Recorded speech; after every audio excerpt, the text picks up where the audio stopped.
9. Theodore John Conrad. In 1969, 20-year-old Theodore John Conrad was working as a teller at a Cleveland bank when he left at the end of his shift one day with $215,000 in stolen cash, the equivalent of $1.7 million today. By the time staff members discovered the theft, Conrad was long gone and they never saw him again. In the year leading up to the crime, Conrad had mentioned to several friends that it would be easy to steal money from his workplace. He also seemed obsessed with the movie The Thomas Crown Affair, which is about a wealthy serial bank robber. News of the theft was broadcast nationwide, and authorities issued a warrant for Conrad's arrest on federal charges of embezzlement and misappropriation of funds. The case also received coverage on America's Most Wanted and Unsolved Mysteries, yet none of the hundreds of tips led authorities to Conrad. Their search was also hampered by the fact that it had never been fingerprinted. In 2021, US Marshals found some similarities between Conrad and a Massachusetts man named Thomas Randell, who had recently passed away from lung cancer. They did some more digging and were finally able to say, after 52 years, they'd found Conrad. Conrad enjoyed an ordinary but comfortable life as Thomas Randell. He got married, fathered one child, worked as a luxury car salesman, and played golf. He was a well-liked member of his community who lived a respectable lifestyle after committing the crime that brought him his fresh start. While on his deathbed, he confessed to his family about his real identity, but they chose not to alert authorities, who found Conrad on their own. U.S. Attorney Peter Elliott declined to reveal exactly how detectives tracked him down, but said that his own father had searched for Conrad before his death in 2020. Some documents that Elliott's father found from Conrad's college days apparently helped with the identification. 8. Paul Lear Alexander. With a net worth of over $170 million, Paul Lear Alexander, also known by his nickname El Perito Loco, is one of Brazil's richest drug lords. He was born sometime during the late 1950s and served in the Israeli military as well as the country's national intelligence agency, the Mossad. Alexander then became an agent with the U.S. Drug Enforcement Administration, DEA, but at some point, he went rogue and ditched his legitimate lifestyle for the criminal underworld. While his government salary certainly could have afforded him a comfortable existence, getting involved in the drug trade yielded him with greater wealth than he ever would have made as a DEA agent. Alexander specialized in smuggling cocaine into the United States inside electrical transformers. He used his profits to invest in $20 million worth of real estate, as well as a $25 million yacht and a private jet. In 1993, he was arrested by his former employer, the DEA, and received a 17-year prison sentence. After serving his time in the US, Alexander was sent to Brazil to serve out a 42-year sentence. However, he vanished while on temporary release in 2010 and hasn't been seen since. Given the vast resources at his disposal, he's likely enjoying a more comfortable life on the run than most fugitives. 7. Vanishing Van Gogh. In 1887, 3 years before the death of Vincent van Gogh, he painted Poppy Flowers, which is also known as Vase and Flowers, and it depicts yellow and red blooms in a dark vase. It's not one of his most famous works, but as a Van Gogh original, it still carries an impressive value of somewhere between $50 and $55 million. When the painting vanished from the Mohammed Mahmoud Khalil Museum in Cairo, Egypt in 1977, the Egyptian government didn't release many details about what had happened. As it turned out, the artwork had been stolen. However, it was recovered in Kuwait a decade later and made its way back to the museum. By the time 2010 rolled around, the valuable paintings at the museum were supposed to be equipped with working alarms, but that didn't seem to be the case. Surprisingly, Poppy Flowers was stolen again, this time in broad daylight. The brazen thieves cut the painting out of its frame without catching the attention of any employees and simply walked out of the museum with it. A major scandal ensued as authorities learned that none of the museum's alarms were working and only some of its cameras were operational. Only 10 people visited the museum that day, and they were largely ruled out, leading to suspicions that the theft was an inside job. As a result of the controversy, 11 of Egypt's cultural ministry workers resigned, and several guards were arrested. It remains missing to this day, and has most likely yielded a pretty penny for whoever stole it. 6. Nicky Barnes. Leroy Nicholas Barnes came to dominate the heroin trade in Harlem during the 1970s as the leader of a 7-member crime syndicate called the Council.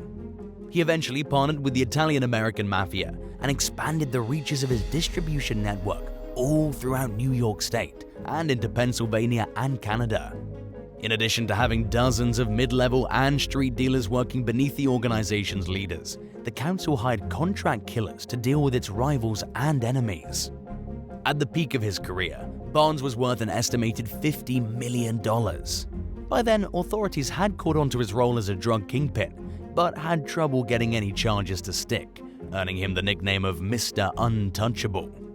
However, that all changed in 1977, when then-President Jimmy Carter became sick of his smug attitude and blatant arrogance. Carter ordered the U.S. Justice Department to prosecute Barnes, landing him a life sentence and leading to the council's collapse. But when Barnes found out that a fellow council member was sleeping with his mistress, he decided to turn state's witness and become a federal informant. The valuable information he provided about the drugs trade in New York and beyond earned him a reduced sentence of 35 years. By participating in a prison work program, he knocked another 15 years off his sentence. Barnes was later released in 1998 into the Federal Witness Protection Program, WITSEC. In 2007, he told the New York Times that he'd grown comfortable with the anonymity that cloaks Middle America, and that he was now a respected member of his community. He lived out the rest of his years quietly and peacefully before passing away in 2012. Since he was living under a new identity, his death wasn't announced until 2019, when an attorney representing his family publicly confirmed his passing. 5. Stephanie Beaudoin. In 2014, a young Canadian woman named Stephanie Beaudoin went viral for her stunning good looks. At the time, the 21-year-old was facing 114 charges in connection with 42 home burglaries near the small town of Victoriaville in Quebec. Police suspected Stephanie of being the mastermind of a group of teenage thieves known as the Bling Ring. When her photos appeared in articles about the crimes, she quickly rose to fame as the world's hottest thief. She was sentenced to 90 days in jail for her crimes, but also scored a modeling contract. The judge had one major condition: she wasn't allowed to use her status as a sexy criminal to promote her new career. In the 8 years since the dazzling thief first made news headlines, Beaudoin has kept a relatively low profile. While she still has plenty of social media followers, she seems to have given up on her deviant old ways. 4. Multi-million-dollar museum heist.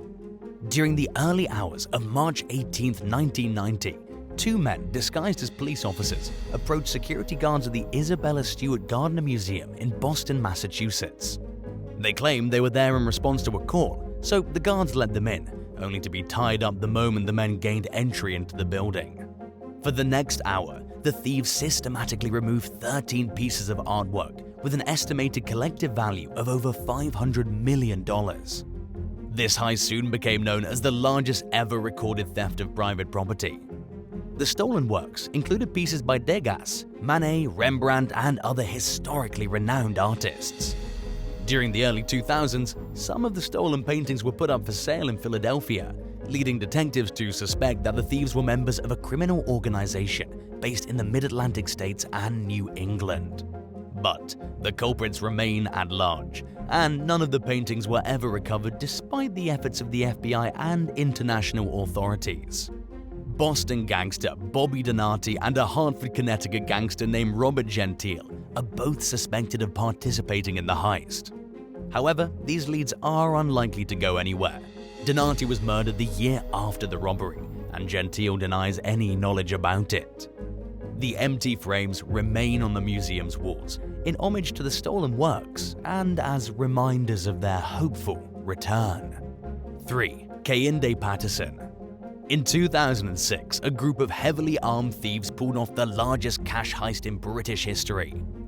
they kidnapped the manager of a Securitas bank depot in the English town of Tonbridge and held his family hostage. Later that night, they entered the depot disguised as cops with their captive in tow. Staff members were ordered to lie on the floor and were handcuffed as the thieves methodically loaded a cash truck with $53.1 million in cash. About an hour later, they locked the employees in the cages they'd removed the money from, warned them that they knew where they lived, and left. However, the gang made several key mistakes, including leaving their DNA-covered masks in a place where authorities were able to recover them. Roughly £21 million was recovered, and 5 of the suspects were successfully prosecuted and imprisoned. Detectives suspect that a lot of the cash was moved to northern Cyprus, which has no extradition treaty with the UK. Some of the money is also thought to be in Morocco. One of the suspected thieves, Kehinde Patterson, also remains missing. It's believed that he's living off the ill-gotten funds somewhere outside the UK, perhaps in the West Indies where he's originally from. Ironically, Patterson was jailed on charges unrelated to the heist before he disappeared, but the case was dropped and he was released. He's technically not on the run, and prosecutors have admitted that they don't have enough evidence to charge him in connection with the Securitas robbery. Even if they figure out where he is, they can't extradite him.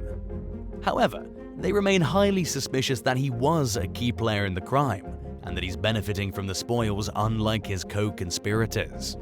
2. Missing masterpiece. On October 17, 1969, thieves broke into the Oratory of St. Lawrence in Palermo, Sicily, and stole an iconic Michelangelo Merisi da Caravaggio painting. Known by its title Nativity with St. Francis and St. Lawrence, it hung above the altar for over 350 years before it was cut out of its frame. The masterpiece's whereabouts remained a complete mystery for over 50 years, earning it a spot on the FBI's top list of stolen artworks. It's worth an estimated $20 million and has likely brought considerable profits to any black market sellers who were able to get their hands on it. In 2019, The Guardian obtained exclusive access to a 2001 video recording of the oratory's former parish priest, Monsignor Benedetto Rocco. He claimed that the painting had ended up in the home of Sicilian mafia boss Gaetano Badalamenti.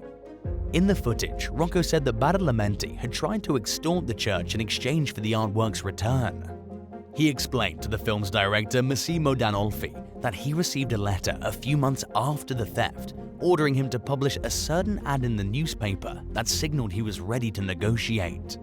Rocco complied and soon received a second letter with a piece of the painting's canvas, proof that the thieves really did have the stolen artifact. By then, Rocco's superiors at the church were done entertaining the demands of career criminals. Rocco later said that he reported the situation to police, but no action was taken. Authorities stepped up the search for the painting following Badalamenti's death in 2004. Investigators were told that Badalamenti had been put in touch with a Swiss art dealer regarding the price, and in recent years have turned their attention toward possible locations in Switzerland. However, the artwork's location remains a mystery for now. 1. Jeremy Meeks. Jeremy Meeks was only a teenager when he entered a life of crime. He became a member of the Southern California-based Crips gang and landed a 9-year prison sentence in 2002 when he was just 18 years old. Then, in 2014, he was charged in a multi-agency weapons investigation called Operation Ceasefire. He shot to fame practically overnight when his mugshot appeared on the Stockton Police Department's Facebook page.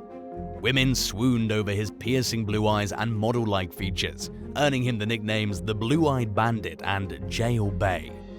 Meeks even caught the eye of some modeling industry bigwigs who noticed that he had what they call the look.